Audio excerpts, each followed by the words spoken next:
Elon Musk is Twitter's new baby daddy. Elon Musk, the king of Doge, head honcho of the PayPal mafia, space expeditioner, and now on the board for Twitter, Elon Musk has become the largest individual stakeholder by amassing a whopping 9.2% of Twitter. That's roughly 7% more than the former co-founder and CEO Jack Dorsey, who will be leaving the board of directors come next month.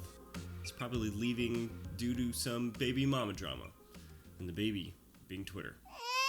Mr. Musk bought 73,486,938 shares of Twitter, and it cost him roughly $2,447,115,035.40. That's crazy. Don't be concerned though. His net worth is around $290 billion, so he should be alright. Since his purchase of Twitter stock, it's up around 26%, meaning if he were to sell, he'd make a cool $1 billion off of it. Talk about one heck of a trader. He must have played Yu-Gi-Oh as a kid, am I right? He's not done there though. With his 9.2% ownership of Twitter, he earned himself a passive stake in the company, 0.08% shy of becoming a principal shareholder. Hard to think that wasn't intentional. So how's the public responding? Many are outraged, many are excited. Both sides seem to neglect the fact that although he now has an insane amount of influence on Twitter, he still needs his soon-to-be 10 other board members to vote along with him to make long-lasting change. The juice of this conversation is around free speech. You know what else is juicy? The fat like button down below. Go ahead and slap that and subscribe if I brought you up to speed. Twitter has an odd relationship with free speech. In fact, the platform is notorious for being predominantly left-leaning, censoring and shadow banning accounts that are right-leaning, and they have not been shy to suppress tweets with conservative hashtags. Additionally, they do and can censor individual tweets. Check out their interactions with other governments, for example. Twitter agreed to block tweets that were anti-government in countries like Egypt, Saudi Arabia, Bahrain, and in my beloved Thailand. Twitter removed tweets that were seen as too critical of the monarchy and made them invisible to Thai users. People just tweeting into the abyss, kind of like me.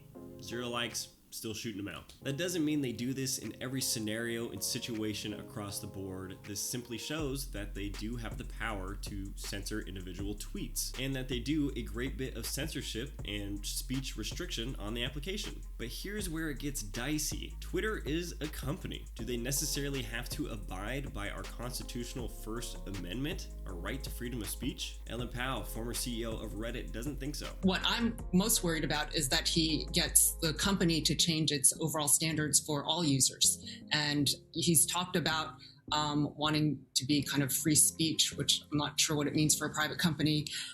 But but if you start loosening the restrictions and allow people to harass others more, it's going to be a bad day. Or is it the fact that despite the size of Twitter, they're still a company and they should be able to run it how they want to? And if they don't want a certain people group with certain opinions on their platform, they should be able to get rid of them or suppress their voice. Kind of a we have a right to refuse service to anyone. Free speech is one of America's greatest assets. Political, religious, and a healthy discourse on some of the more complicated topics life has to offer is overall productive and pushes the needle forward. Here's a blurb from FineLaw.com that I thought was interesting. It's about Twitter functioning as a public forum. Now back to Elon. Elon's relationship with Twitter and his free speech stretches beyond his poll asking his followers if free speech is essential to a functioning democracy and if Twitter rigorously adheres to this principle. It could go back to 2018. The SEC slammed down on Elon in 2018 after this tweet, and my guess would be a handful of other tweets, but predominantly this tweet. I'm considering taking Tesla private at 420 bones,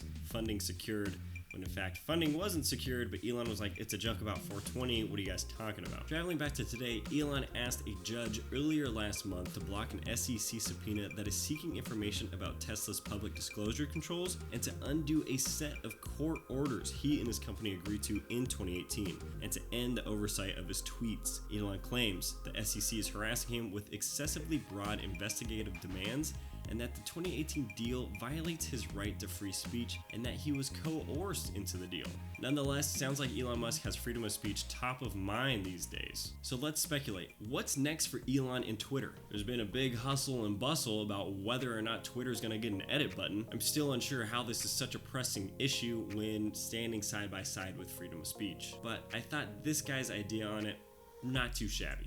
Next, should Twitter's algorithm be open source? Open source software is designed for public access and modification. However, this doesn't mean everyone gets to contribute to it. It just means they get to see it. And there's potential for people to contribute code to it, but it definitely goes through an approval process, so I want to nip those rumors in the bud. Me personally, I'd love to see this. It would be fascinating to see the spike in companies hiring even more software engineers just to have them simply read the algorithm to them and tell them what it means. But overall, I think this would land in a net positive. It would help ensure accounts wouldn't get unnecessarily shadow banned altogether, and would be an incredibly transparent move forward for the people of Twitter, people tweeting away. My overall predictions: the edit button, it's gonna happen. This will happen, I feel confident about that. That's gonna happen, it'll have some conditions, but there will be an edit button. That's my hot take. Open source, I think it'll happen, but I don't think it'll happen anytime soon. I think years down the line. And of course, another question, is Elon gonna get DJT back on the platform? I'm gonna say that's unlikely. I'm gonna say that's probably gonna be a no. But that's my hot take, and who knows? Anything can happen. Not saying I wouldn't be curious to see how it'd pan out if he did return, but I just don't think it's likely. Now, it should be said, I haven't seen any indication of Elon Musk's political leaning during this short stunt. It's apparent that he is passionate and all about the protection of freedom of speech. That is important to him. And as it should be. I think every American should value freedom of speech. The classification of Elon that I feel like aligns most, and you know us, we love to compartmentalize things in our head so we can just throw some labels on them.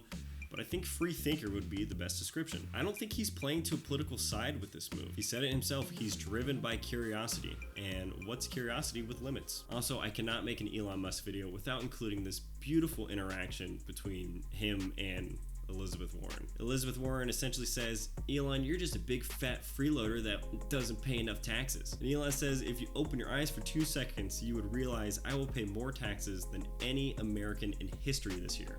Ooh, that's kind of hurt. And then the best line of all, don't spend it all in one place. Oh wait, you already did. Classic. And then just lay it on her. You remind me of when I was a kid and my friend's angry mom would just randomly yell at everyone for no reason. That is hilarious. That's so funny. What do you think will happen with Twitter? Give me your future predictions in the comments. Be sure to like and subscribe and hit that notification bell. It helps out the channel. You are loved. You have purpose. I'll see you next week. Goodbye. Bye.